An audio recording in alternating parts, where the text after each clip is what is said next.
Reflection number 5. We are to weep and lament over and pray for the salvation and transformation of the countless people in our culture who have supported what this shooter has done. We're to seek to win all people to Christ. We need to be passionate in our evangelism. Perhaps this is the most controversial thing I will say today. I'm not sure. But let me make a word here about politics. Politics today is sometimes merely political. But what's happened today is mere politics has stopped being mere politics, hasn't it? What's happened is basic moral and ethical issues and religious issues have found themselves being politicized. Let me speak here a little bit more encouraging on the transgender issue. Again, start negative. This is what we were saved from. Newsweek says of Tim Walz, in April of 2023, this is what Newsweek says, Walz signed a Minnesota law aimed at protecting the rights of the LGBTQ plus community to access and receive gender-affirming health care. You're not going to be able to do evangelism without being called political, because you're going to have to address moral, ethical, gender, sexual issues that are going to be labeled as political, even though we're just trying to be biblical.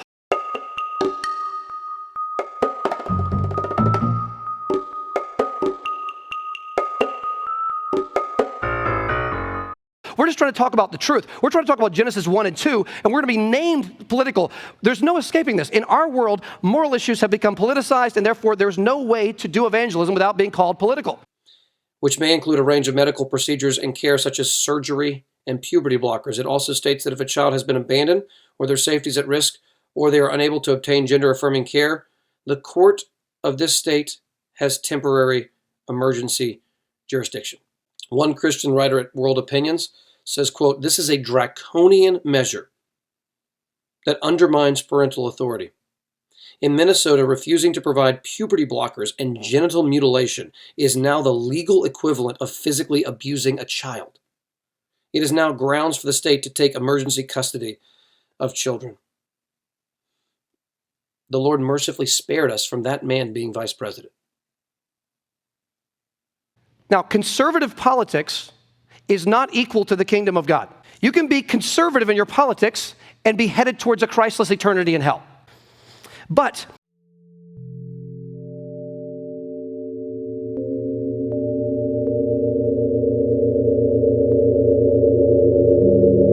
I have seen that conservative views regarding gender, sexuality, marriage, and abortion, on those issues, conservatism has started to become an on-ramp for many people towards reconsidering a biblical framework, a biblical worldview, and even reconsidering church, Bible reading, and the gospel.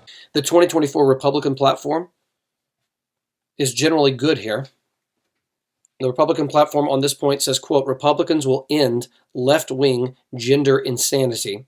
We will keep men out of women's sports, ban taxpayer funding for sex change surgeries, and stop taxpayer-funded schools from promoting gender transition, and restore protections for women and girls," end quote. That's a generally good statement. It does not go far enough. With a Patreon subscription, you support me in continuing the work of advocating for the rights and lives of transgender and non-binary children, youth, and their allies.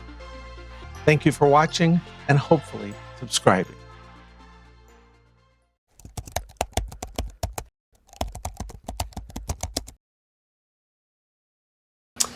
So Michael Knowles of the Daily Wire pointed out that gender ideology is destroying young people and called on conservatives to reject it. Not a tough request. He's now being accused of genocide. There can be no middle way in dealing with transgenderism. It is all or nothing. If transgenderism is true, if men really can become women, then it's true for everybody of all ages. If transgenderism is false, as it is, if men really can't become women, as they cannot, then it's false for everybody too. And if it's false, then we should not indulge it. If it is false, then for the good of society, and especially for the good of the poor people who have fallen prey to this confusion, transgenderism must be eradicated from public life entirely.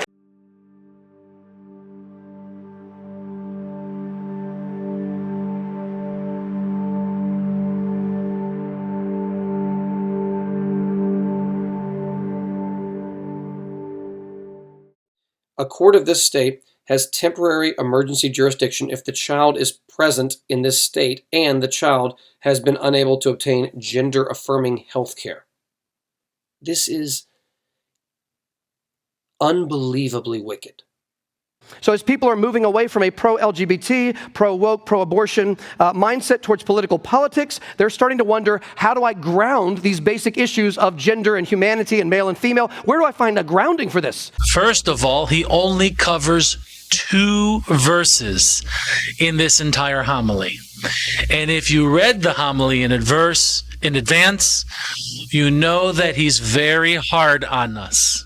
Look ahead to Romans 1:32, and it says here, who knowing the righteous judgment of God, that those who practice such things are deserving of death, and now listen to this, not only do the same, but also approve of those who practice them. So there's this lulling to sleep.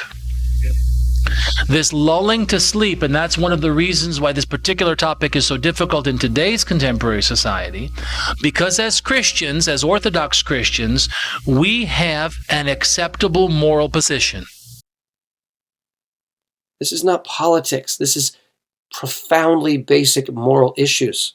And as they look at their secular atheist worldview, they're not finding a foundation for that. Perhaps the reason why Western society has adopted a lot of these belief systems goes back to a biblical view. This is where Charlie Kirk comes in. He was not merely political. He was trying to present a biblical worldview amongst people who really despise it, and he was trying to show the rationality of these basic issues to young people, and he was highly successful in doing so.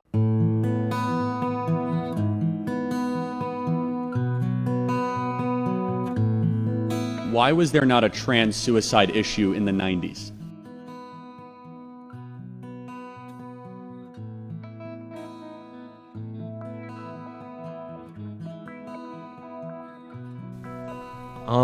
Are you sure that there wasn't? I think the best way to help somebody that's suffering under a delusion is cognitive-based therapy and non-chemical, non-pharmacological interventions. You'd probably agree.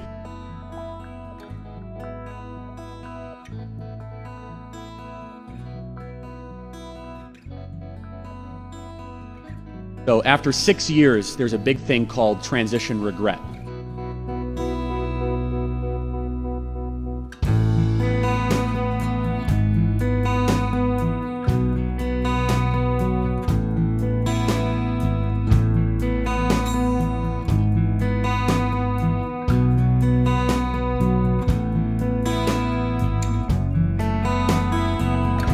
We know 35,000 young people that are now vocally saying they regret medically mutilating themselves.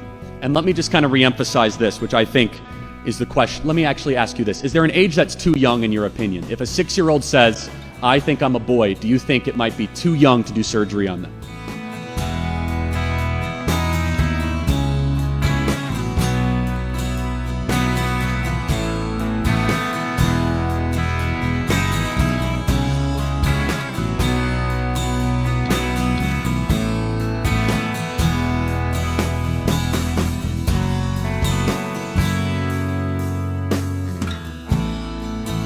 I honestly wouldn't know. I wouldn't say one or the other, but I would say that, I guess, over 18. How do we say? What do you think? So let's close every pediatric gender clinic in America and stop the chemical castration of our youth, which is exactly where we were 10 years ago. I think we found a lot of agreement, my friend.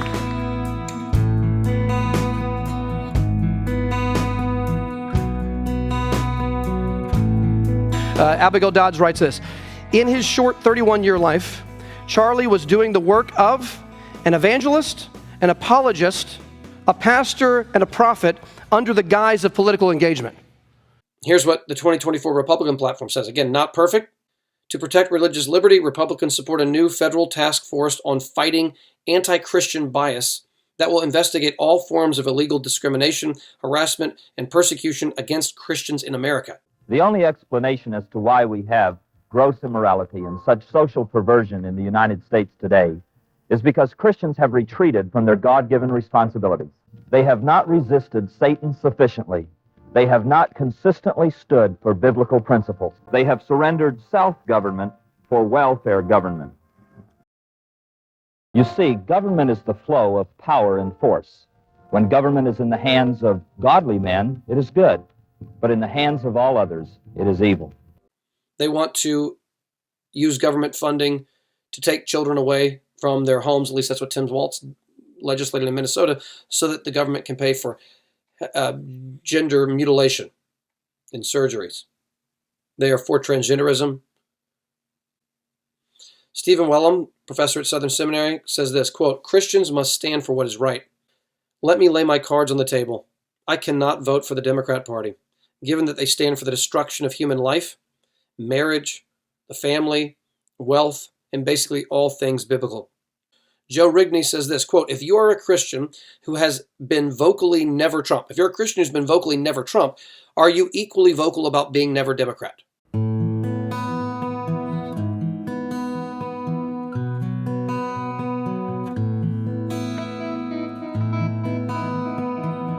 Given that they are the party of Romans 1, giving hearty approval to all manner of idolatry, sexual deviancy, envy, murder, and other evils. Andrew Naselli writes, quote, I think this is a helpful statement, quote, "Given the Democratic Party's platform, I don't think voting for a Democratic candidate is a faithful option for a Christian. As we ponder the perfect president and imagine the wonderful policies we would put in place, we have to plant our feet firmly on the ground and determine how to best accomplish what we want with our one vote. Trump victory simply staged the tide of evil for 4 more years, a little bit more. But we need, now that the Republican Party may have the House and the Senate and the White House, they need to become more pro-life than they have said that they will be. They need to become more for biblical marriage than they have recently said that they will be. They need to be more against transgenderism and all these. They need to move toward these things and accept religious freedom and liberty. We need to pray to that end. But you also had people that were very fine people on both sides. Here's the call for all of us. We are called to fan into flame God's gifts in you. This includes the unashamed courage to speak the word without fear in the face of suffering, persecution, and even death.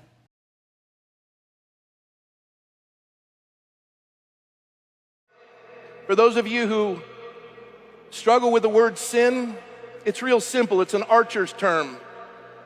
Where the bullseye is and where the arrow lands, that's called the sin distance. Are you ready to continue the mission? Are you ready to fight back? And are you ready to put on the full armor of God and face the evil in high places and the spiritual warfare before us? This is the place. This is the turning point for Charlie. Charlie was all Trump. After we won the last election, Charlie knew the importance of hiring loyal patriots for this administration. Countless individuals are currently in key roles across our government because of Charlie Kirk. We will prevail over the forces of wickedness and evil. They cannot imagine what they have awakened. They cannot conceive of the army that they have arisen in all of us. Because we stand for what is good, what is virtuous, what is noble. And to those trying to incite violence against us, those trying to foment hatred against us, what do you have? You have nothing. You are nothing. You are wickedness, you are jealousy, you are envy, you are hatred. You are nothing. You can build nothing. You can produce nothing. You can create nothing. We are the ones who build. We are the ones who create. We are the ones who lift up humanity. Because we are on the side of goodness. We are on the side of God.